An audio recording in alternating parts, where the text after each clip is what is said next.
Alright, this is the case of Rachel Burkheimer. She watched her grave be dug. It's like a big thing on, the Crime Daily, TV, whatever. And I found this kind of like a fatal attraction case. So it starts off where she loses 6 of her best friends. So she gets depressed, she starts using drugs, she meets this guy. It's like a fatal attraction because he's a criminal. And, yeah, he's in a, quote, gang, Northwest Mafia, they call themselves. They steal drugs, play video games at somebody's house, and have like a little hideout place, which I find is ridiculous. The only thing that really stood out to me is when the father, Rachel's father found the phone bill that was over $440. I'm just glad that the father knew about this guy head on. Usually in cases like this, there's not too much of that going on. And then, there was a moment where this girl realized that she shouldn't be around people that are, in a gang with a criminal, I guess. She talked to her sister and came to this resolution that she shouldn't be in that type of situation. Because it was like an abusive relationship with this guy. And then she meets another guy, which is like an ex-member of this group, which really he wasn't. He was trying to bring her back to the mafia lifestyle, or the group. I'm going to say group because, the only thing that they did was kill this girl, so. So it's like a fatal attraction. It goes back and forth. This guy, I think his name's Maurice, befriends her. He's a former member of this group. The leader of this group, which he was dating first, Anderson, threatens this guy to bring her back to the group or whatever, saying that there's going to be a party, whatever, and that is what brings them there that night. This is very significant because it's almost like a killing ritual. If you don't know what I mean, it's like this Rachel girl sees her grave being dug. All her jewelry, her clothes, her necklaces are taken, and she prays. They literally dig a grave in the middle of the mountain range where she lives, and basically tells her to get into a grave that's marked for her, and it's like the weirdest shit. And then she gets shot, and I was just like, this is fucked up on so many levels. If you know the guy's bad, leave him alone. I wouldn't go back under any circumstances. I wouldn't befriend any ex-gang members of this group because they're wannabes, obviously. And what even sparks my interest is that this Rachel's older sister had a intuitive voice in her mind said, what if my sister dies? And she didn't think about it as, oh, maybe I should warn the authorities, tell my sister not to be associated with these people. If they want her to go anywhere, don't go, make an excuse, stay home, do your studies, whatever. There was never any of that, and she's there saying, she was giving her sister advice. That would have been the best advice of all time, and that really irks me, and this is why I was brought to this case, by my own intuition. I'm like, there was so many signs to get this girl away from this guy, and then she met her, end. And there's even confusion at the end, which I'm going to show you, where there's the clues, the final words of the person deceased. And she's even confused of how she got there. I was like, this is ridiculous. Anyway, let's start off with the cards. We have the Five of Cups, a present. So a partial loss, seeing what's broken, ignoring the whole, friendship without devotion, marriage without love, that in which is imperfect, an incomplete view of the world and of its people. So that has to do with her hindsight not being 20/20. She just wanted something out of this that would have numbed her to grief. And honestly, there's good ways to deal with grief and there's bad ways to deal with grief. I think she took the one that was bad. I think the family should have got her counseling instead of allowing her to be on her own and do her own devices. Because this would have been prevented. She would have had healthy treatment, maybe kept a journal, maybe met some friends that were kind of on her level if she went to like a support group, something to that effect. Like, this is a little off in like left field, you know. First you're Miss Popularity and then you're going off with ridiculous people. Alright, and then we have the Two of Swords in reverse. Treachery, lies, mind out of balance, false friends, or bad dealings, delinquency and disloyalty. Yep. And then we have the Ten of Swords in reverse. A victory won at the expense of cost, a moment of power. So that was for this little group of bandits, which is really sad. The Eight of Wands in reverse. A dispute among previous close-knit group, jealousy, a family quarrel. So it doesn't literally mean like the family was involved. It's like the gang of people that were like once really close friends. Now they have something that's like gonna put them away for a long time. And they have the Eight of Cups. The Eight of Cups, new clothes for special occasion, running away from responsibility, friendships, the yin-yang of choices, leaving behind that which was best in a person, abandoning a plan or goal, disillusion, making a great matter of something into something very trivial. Yeah, if somebody's talking to somebody else, that's very trivial. Like, people are allowed to have friends. It's called free will. And that's what irks me about some people. Once you have a friend, you don't want a friend going off talking to other people. But, like, who was she going to talk to? It was either her family or that group, which, believe you me, I would have done without. I would have got a job. I would have been out of that as soon as it came. And then we have the Nine of Pentacles. Nine of Pentacles, good fortune, good luck, an accomplishment of feeling of safety, physical pleasure, love of nature, deception, foresight.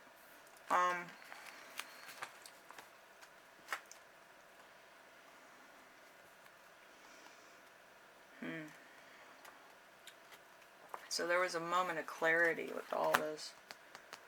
And then we have the Angel of Song. The Angel of Song is a horn, a setting sun, a flame.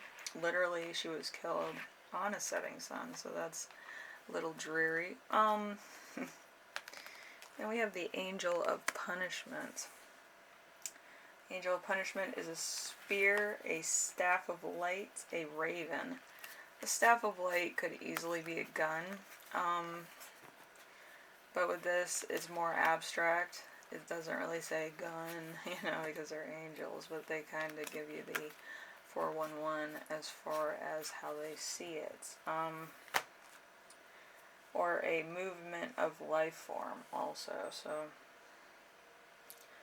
then we have the Wonderland card of the Knight of Cups. The Knight of Cups, a message arrival, moving up or forward, request or challenges, attraction for a place or person, a gift, opportunity, an invitation, a proposition. So literally, they had to take one of these group members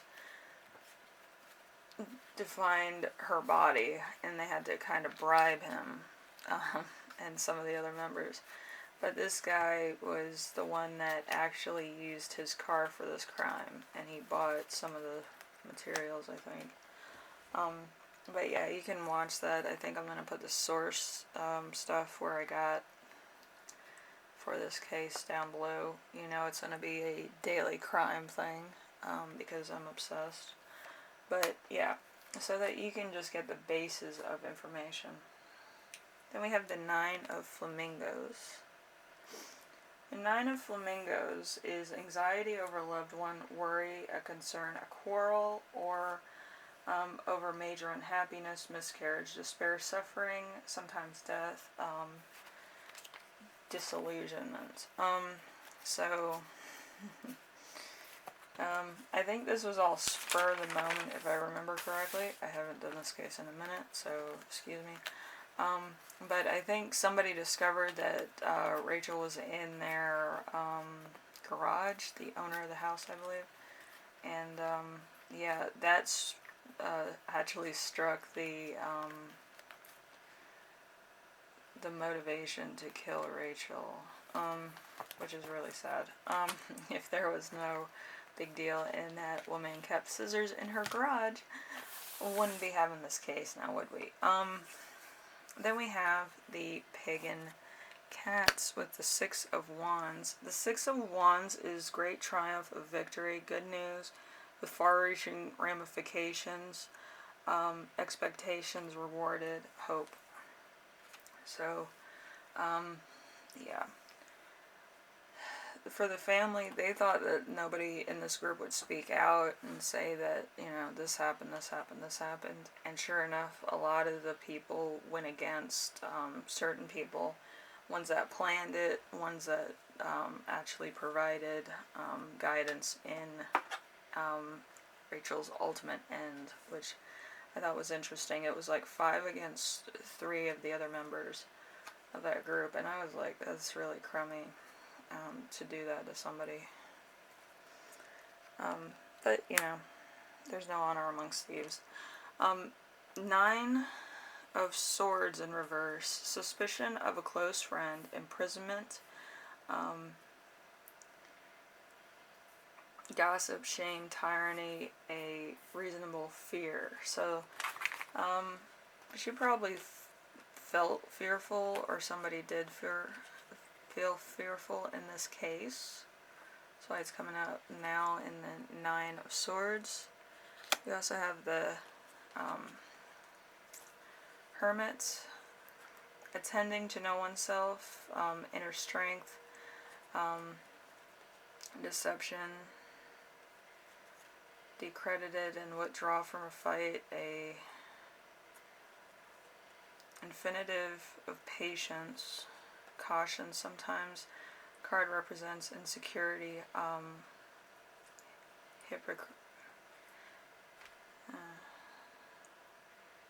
withholding emotion, secrecy, fear of discovery, misuse of knowledge, which could have helped somebody else.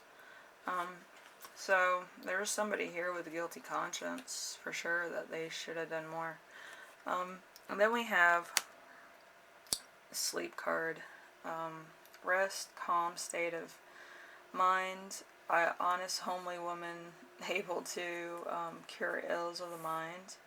A dark woman who is very secretive, secure, and charming, capable of love and affection. So, this owner of the house that this group was staying in, she gave the police more information than most people would have around this charge, but she had nothing to gain from it. But she wanted to make sure that the right people were charged and the right people were taken in as being accessories. She didn't want any part of that. She didn't want him in her house anymore. It was just a bad time all the way around. And then we have the fiery, strong beliefs, overcoming obstacles.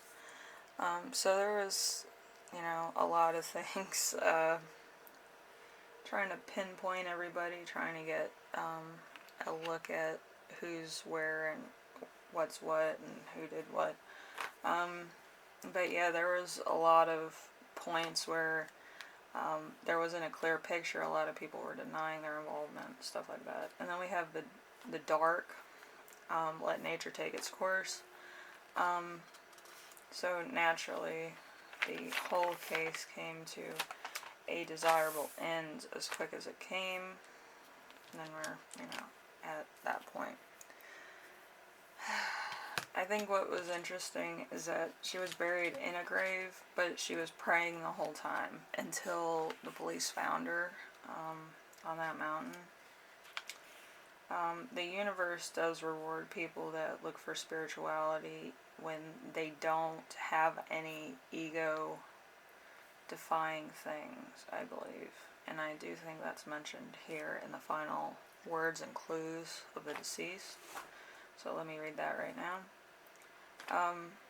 More decisive with a choice decision, getting hit hard, know more how you feel about your life right now. Now you're about to break on through to the other side. So this is like, she didn't know like what she was gonna decide or what she was gonna do, but she did it anyway, and now she kind of has to reap the benefit of what she chose. So change or die passes us